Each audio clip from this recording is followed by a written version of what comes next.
স্বামী তার স্ত্রী জীবিত থাকা অবস্থায় কি তার স্ত্রীর আপন বোনের মেয়েকে ভাগ্নিকে বিয়ে করতে পারবেন? না, হারাম, এটা জায়েজ নাই।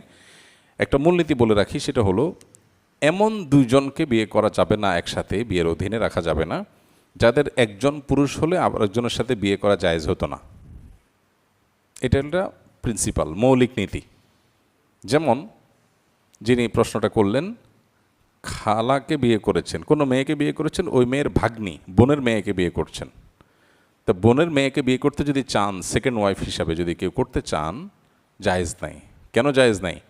কারণ এদের একজন যদি পুরুষ হতো, আরেকজনের সাথে বিয়ে জায়েজ হতো?